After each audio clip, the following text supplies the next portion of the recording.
नमस्कार, मी पंजाब डक. आज आहे 4 ऑगस्ट 2026. आजच्या व्हिडिओमध्ये राज्यात परत एकदा मुसळधार पाऊस आणि काही ठिकाणी अतिमुसळधार पाऊस पडणार आहे त्याचा अंदाज ह्या व्हिडिओमध्ये देणारच आहे. पण त्या अगोदर काय करणार आहे, आज म्हणजे 4 ऑगस्ट पासून ते 7 ऑगस्टच्या दरम्यान राज्यात कुठं कुठं पाऊस पडणार, कसा पडणार आहे त्याचा अंदाज देणार आहे. तर राज्यात आज 4 ऑगस्ट, 5 आणि 6 ऑगस्टच्या दरम्यान या 3 दिवसामध्ये राज्यात विखुरलेल्या स्वरूपाचा पाऊस पडणार आहे. 22 मिनिटाचा, 10 मिनिटाचा, अर्ध्या तासाचा, 1 तासाचा असा पाऊस पडणार आहे, म्हणून हा अंदाज लक्षात घ्यायचा. सर्वप्रथम हा कुठं पाऊस पडणार आहे, जे भाग आतापासून पावसामध्ये वंचित होते, म्हणजे ज्या भागात अद्यापही पाऊस पडलेला नाही त्या भागात हे पाऊस पडणार आहे. मग सांगायचं झालं तर सोलापूर जिल्ह्यामध्ये मंगळवेढा, त्याच्यानंतर पंढरपूर, कासेगाव, त्याच्यानंतर आटपाडी, जत, त्याच्यानंतर इकडं बारामती, दौंड, इंदापूर ह्या परिसरात देखील पाऊस पडणार आहे. त्याच्यानंतर अहिल्यानगर जिल्ह्यात देखील पाऊस पडणार आहे. त्याच्यानंतर इकडं लातूर जिल्ह्यामध्ये उदगीर, नळदुर्ग, अक्कलकोट, मंद्रुप ह्या परिसरामध्ये पडणार आहे. त्याच्यानंतर इकडं कंधार, लोहा, पालम, म्हणजे पालम हे भागात पाऊस कमी होता त्या भागात देखील परत एकदा आता पाऊस पडणार आहे. त्याच्यानंतर परभणी जिल्हा, जालना जिल्हा, बीड जिल्हा ह्या 3 जिल्ह्यात देखील चांगला वेगवेगळ्या भागात पडणार आहे. सर्वदूर पडणार नाही, फक्त भाग बदलत पडणार आहे, म्हणून हा अंदाज लक्ष यायचा.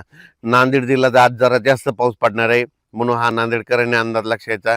धर्माबाद, बिलोली, नायगाव, नरसी, त्याच्यानंतर वसंतनगर त्या भागात देखील पाऊस पडणार आहे. त्याच्यानंतर इकडे यवतमाळ जिल्ह्यात देखील आहे, अमरावती जिल्ह्यात आहे, अकोला जिल्ह्यात आहे, वाशिमकडं आहे, हिंगोलीकडं आहे, अकोला जिल्हा, बुलढाणा जिल्हा, जालना जिल्हा, जळगाव जिल्हा, जळगाव जिल्हा, परभणी जिल्हा ह्या परिसरात काय होणार आहे, दुपारनंतर ऊन पडेल आणि दुपारपर्यंत ऊन पडेल, दुपारच्या नंतर लगेच जोराचा पाऊस सुरू होणार आहे, म्हणून हा अंदाज लक्षात.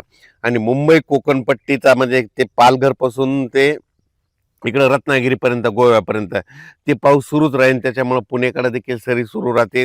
घाटमाथ्यावरला पाऊस आज जोर धरणार आहे, म्हणून हा अंदाज लक्षात यायचा. मुंबईला देखील पाऊस सुरू होईल, नाशिकला देखील पाऊस येईल, संगमनेर, अकोलेकडे पडेल.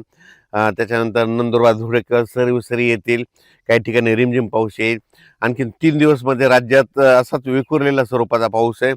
सर्वदूर नाही, पण पाऊस येणार आहे, म्हणून ह्या लक्षात यायचा. पण आता याच्यानंतर पाऊस कधी येणार आहे, तर राज्यातल्या शेतकऱ्याला 7 ऑगस्ट पासून ते 13 ऑगस्ट पर्यंत, 13-14 ऑगस्ट पर्यंत शेतीची कामे करण्यास वेळ आहे. त्या 5-7 दिवसामध्ये तुम्ही शेतीची कामे करून घ्या, कारण की राज्यामध्ये 15 ऑगस्टला म्हणजे यावर्षी नागपंचमीला पाऊस येणार आहे, म्हणून हा अंदाज सर्व शेतकऱ्यांना लक्षात. सगळ्यात जास्त पूर्व विदर्भ आणि पश्चिम विदर्भ. पूर्व विदर्भामध्ये गडचिरोली, गडचिरोली, चंद्रपूर, वर्धा, नागपूर, भंडारा, गोंदिया, यवतमाळ, अमरावती, अकोला, नांदेड, हिंगोली, वाशिम, बुलढाणा ह्या जवळपास 6-5-11-13-15 जिल्ह्यामध्ये मात्र मुसळधार पाऊस पडणार आहे, म्हणून हा अंदाज लक्षात घ्यायचा. सांगायचं म्हणजे यावेळेस वरून राज्याची बॅटिंग विदर्भाकडे. पण हेच कमी दाबाचा पट्टा काय होईल, आता जसा पाऊस गेला तसा इकडं लगेच पुन्हा जालनाकून जळगाव, नंदुरबार, धुळे, नाशिककडे परत जाणार. मग त्याच्यानं परत नाशिककडे देखील उत्तर महाराष्ट्राकडे जोरदार पाऊस पडणार, म्हणून परत पुन्हा गोदावरी नदीला पाणी येणार. आणि योगायोगानं तुम्हाला एक सांगू इच्छितो की जायकवाडी धरण आहे आजच्यानं 90% भरलंय. तर तुम्हाला सांगतो 90 आणि 93% झाल्याच्या नंतर ते सोडणार आहे. तर जायकवाडी धरणातले जे जी नदी आहे गोदावरी नदी, ती पैठणपासून पुढे निघते, ती नांदेडपर्यंत आहे. ज्यांच्या मोठे असेल तर चालू असल्या तर ठेवा, पण बंद असल्या तर काढून घ्यायची तयारी ठेवा, कारण की जायकवाडी धरणाचं पाणी कधीही सुटू शकते, कारण वरतून आवक चालू आहे. 93% झाल्याच्या नंतर हे जायकवाडी धरणाचं पाणी सोडू शकते, म्हणून हे त्याचे आदेश येतील, तुम्हाला निर्देश देखील येते, त्या आदेशाचं पालन करावं. म्हणून शेतकऱ्याला माझी विनंती, नदीकाठचे गाय गोटे असतील तर तुम्ही तुमचे आता ह्या 2-3 दिवस चरायला सोडू नका, कारण की कोणत्याही क्षणी पाणी सोडू शकतात. आणि एखादं पाणी सोडलं तर आपल्याला लक्षात येत नाही, मोबाईलचे चार्जिंग नसल्यामुळं मेसेज कळत नाही, त्याच्यामुळे तुम्ही तुमचं सतर्क राहावे. त्याच्यानंतर सगळ्यात सांगायचं झालं तर ह्या पावसामध्ये 200 मिलीमीटर ते 250 मिलीमीटर पुन्हा एकदा पाऊस राज्यात पडणार आहे. ते 15 ऑगस्टच्या दरम्यान म्हणजे 15, 16, 17च्या दरम्यान ते पूर्व विदर्भातच पडणार आहे. म्हणजे नागपूर जिल्ह्यात देखील 200 मिलीमीटर पाऊस पडू शकतो. वर्धा, चंद्रपूर, नागपूर, यवतमाळ, अकोला, अमरावती. पुन्हा विशेष म्हणजे त्यानंतर अमरावती जिल्ह्यामध्ये मोर्शी एक तालुका आहे. त्या भागात मोर्शी, वरुड तिकडे थोडाफार या पट्ट्या पाऊसच पडल्या नाही. तर मोर्शी तालुक्यातल्या सर्व शेतकऱ्यासाठी आनंदाची बातमी की तुमच्याकडं ह्या पावसामध्ये 15 ऑगस्टचा जे पाऊस आहे ना त्याच्यामध्ये चांगला पाऊस पडणार आहे, मुसळधार पाऊस पडणार आहे, ओढे नाले देखील खळखळ वाहणार आहे. म्हणून हा अंदाज लक्षात घ्यायचा. जळगाव जिल्हा बुलढाणा जिल्ह्यातल्या सर्व शेतकऱ्याला सांगू इच्छितो, आता जसा पाऊस पडला परत एकदा तुमच्याकडे एकदा जोराचा पाऊस येणार आहे. म्हणून हा अंदाज पूर्वकल्पना म्हणून तुम्ही तुमचं शेतीची कामे करा, शेतीची तयारी करून ठेवण्याची तयारी ठेवा. त्याच्यानंतर विशेष म्हणजे येलदरी धरण आहेत, त्या लाभ क्षेत्रातल्या शेतकऱ्याचे फोन आले, येलदरी धरण, सिद्धेश्वर धरण आहे, तर आमचं येलदरी धरण सिद्धेश्वर भरेल का नाही. तर तुम्हाला सांगतो येलदरी सिद्धेश्वर धरणाला खडकपूर्णाच्या परिसरामध्ये पाऊस पडायला पाहिजे.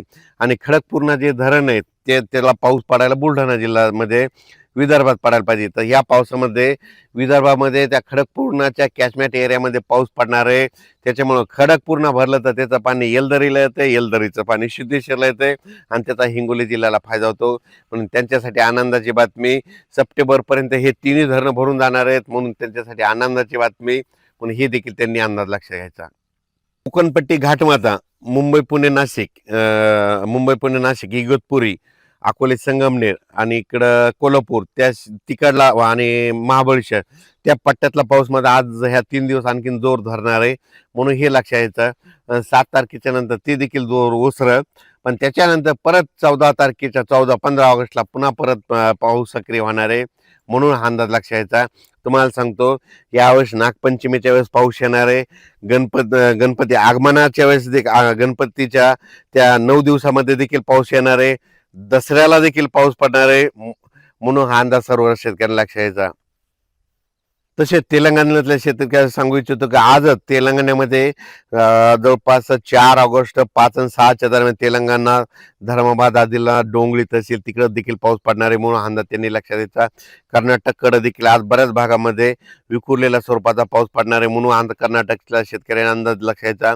मध्य प्रदेशकडे मात्र खंडवा, उज्जैन, इंदोर त्या परिसरात मात्र 15 ऑगस्टच्या नंतर मुसळधार पाऊस पडणार आहे. म्हणून त्यांनी देखील अंदाज लक्षात घ्यायचा. आत्ता देखील तिकडे मध्य प्रदेशकडे पाऊस पडणार आहे. त्याच्यानंतर गुजरातला मात्र पुन्हा एकदा पावसाचा फटका बसणार आहे. म्हणून हा अंदाज लक्षात घ्यायचा. आणि राज्यात मात्र परत एकदा अतिवृष्टीसारखा पाऊस काही जिल्ह्यात पुन्हा एकदा येणार आहे 15 ऑगस्टच्या दरम्यान. म्हणून हा अंदाज सर्व शेतकऱ्यांना लक्षात द्यायचा आणि आपण आपल्या शेतीची कामे करायची. धन्यवाद.